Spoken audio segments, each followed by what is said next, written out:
Hi friends, welcome to my channel. இன்றைக்கி நம்ம சேனலில் நான் இன்றைக்கி பாகக்காய் வச்சு தாங்க ஒரு ரெசிபி செய்ய போகிறேன். அதுக்கு நான் துவரம் பருப்பு நல்லா கழுவிட்டு எடுத்திருக்கேன். குக்கரில் சேர்த்துக்க போகிறோம். பாகக்காவை இந்த மாதிரி நம்ம கட் பண்ணி எடுத்தாச்சு. வெங்காயம் தக்காளி கட் பண்ணி வச்சுருக்கேன். இப்போ நம்ம இதெல்லாம் போட்டு குக்கரில் ஃபஸ்ட்டு பருப்பை வேக வச்சு எடுத்துடலாம். இப்போ பருப்பு தக்காளி வெங்காயம் எல்லாமே நம்ம சேர்த்துட்டோம். இப்போ தேவையான அளவு கொஞ்சம் தண்ணி ஊற்றி நம்ம இதில் நல்லா கொஞ்சம் ஒரு அரை ஸ்பூன் அல்லது 1/4 ஸ்பூன் அளவுக்கு கொஞ்சம் வெந்தயம் சேர்த்துக்கிட்டு கொஞ்சம் மஞ்சத்தூள் சேர்த்துக்கோங்க.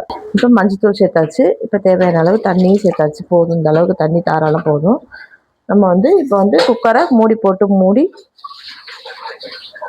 நம்ம வேக வச்சிடலாம். அடுப்பு இந்த மாதிரி பாவக்காயை நம்ம ரவுண்டாக கட் பண்ணி எடுத்துக்க போகிறோம். இந்த மாதிரி கட் பண்ணி எடுத்து வச்சுருக்கேன். சாம்பார் தாங்க நம்ம வைக்க போகிறோம். குக்கர் மூடி போட்டு விசில் வச்சு நம்ம எடுத்துக்க போகிறோம். 2 விசில் வச்சா போதும். அதுக்கப்புறம் நம்ம பாவக்காய் சேர்த்து சாம்பார் வைக்கலாம். பாவக்காய் சாம்பாருக்கு சூப்பரான முட்டைக்கோஸ் பிரட்டை தாங்க வைக்க போகிறோம். பாவக்காய் சாம்பாருக்கு பருப்பு வெந்துட்டுருக்கு. நம்ம இந்த நேரத்தில் முட்டைக்கோஸை இந்த மாதிரி நம்ம நைஸாக கட் பண்ணி அதுக்கு ஒரு வெங்காயம் தக்காளி கட் பண்ணி எடுத்து வச்சுருவோம்.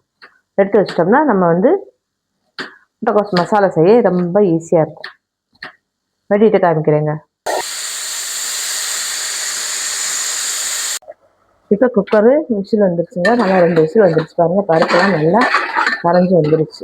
இப்போ நம்ம பாவக்காயை நம்ம இதில் சேர்த்துக்க போகிறோம். கசப்பு தெரியாமல் இருக்கணும் அப்படின்னா நம்ம எண்ணெயில் வதக்கிட்டு கூட சேர்த்துக்கலாம். நான் இன்னைக்கு அப்படி சேர்க்குறேன்.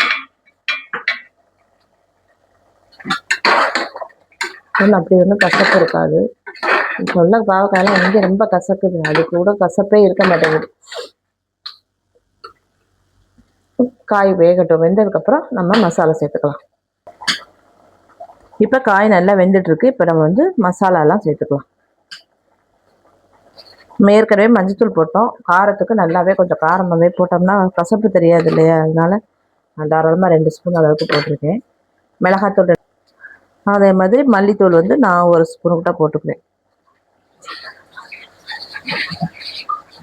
நீங்கள் சாம்பார் தூள் வச்சுருக்கீங்க அப்படின்னா 3 ஸ்பூன் அளவுக்கு சாம்பார் தூள் சேர்த்துட்டா போதும். எல்லாம் மசாலாலாம் போட்டுட்டு நல்லா ஒரு மிக்ஸ் பண்ணி விட்டுடுங்க.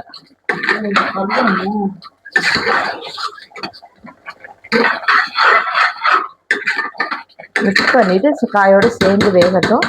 இப்போ நம்ம புளி ஊற வச்சு வச்சுருக்கேன்னா அந்த புளி நம்ம இப்போ கரைச்சி சேர்த்து சாதமும் நம்மளுக்கு வெந்துருச்சு. சாப்பாட்டில் செய்யாமல் வச்சுருக்கேன், வெந்துட்டுருக்கு. முட்டைக்கோஸ் வெட்டியாச்சு. அதுக்குள்ளே வெங்காயம் தக்காளி கட் பண்ணி எடுத்தாச்சு. இப்போ இதே மசாலா நம்ம செஞ்சிடணும். நல்லா காய் வெந்து வந்துருச்சு பாருங்க. இன்னும் கொஞ்சம் நேரம் வெந்த உடனே நம்ம காய் நல்லா வெந்த உடனே தான் நம்ம புளி சேர்த்துக்கணும், இல்லைன்னா காய் வேகாது. அதே மாதிரி நம்ம தேவையான உப்பையும் நம்ம இந்த இடத்துல போட்டுடலாம். உப்பு போட்டால் தான் காய் வேகும்.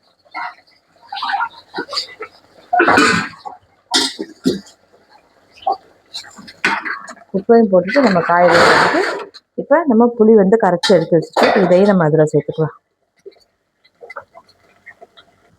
இப்போ புளி ஊற்றிட்டு நம்ம நல்லா மிக்ஸ் பண்ணிடுவோம். இதுதான் ஒரு கொதி வச்சோடனே நம்ம சாம்பார் தாளிச்சிடணும்.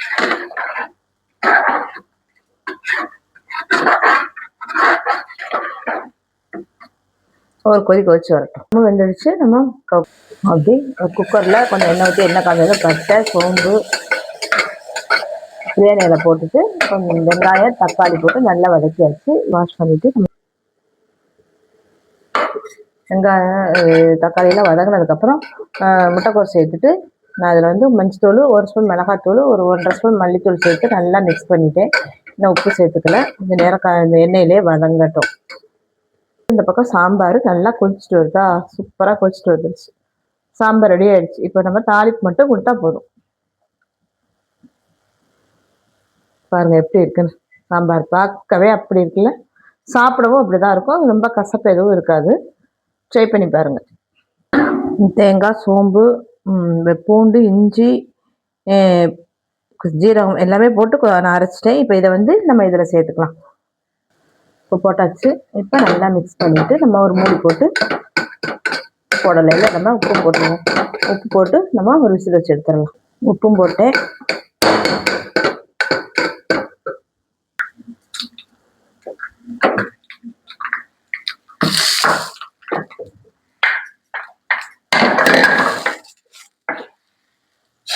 கடுகுண்டம் பருப்பு, ஜீரகம், கருவேப்பிலை, பெருங்காயம் போட்டு தாளிச்சாச்சு. அவ்வளோதாங்க, சூப்பரான சாம்பார் ரெடி ஆயிடுச்சு. நம்மளுக்கு சூப்பரான பாவக்காய் சாம்பார் ரெடி ஆயிடுச்சுங்க. பாருங்கள் எப்படி இருக்குன்னு, பார்க்குறதுக்கே நல்லா இருக்குல்ல. இதே மெத்தடில் பாவக்காய் சாம்பார் செஞ்சு நீங்களும் சாப்பிட்டுட்டு எப்படி இருக்குன்னு எனக்கு சொல்லுங்கள். கசப்பே தெரியாதுங்க, சூப்பராக இனிப்பாக நம்ம சாப்பிட்ட மாதிரியே இருக்கும். நீங்கள் ட்ரை பண்ணி பார்த்துட்டு எனக்கு சொல்லுங்கள். பக்கத்தில் வந்து குக்கரில் வந்து நான் வந்து முட்டைக்கோஸ் பரட்டல் வந்து ரெடி ஆகிட்டு இருக்கு. தேங்காயெல்லாம் அரைச்சி ஊற்றி ஒரு 2 விசில் மட்டும் வச்சு எடுத்துக்க போகிறேன்.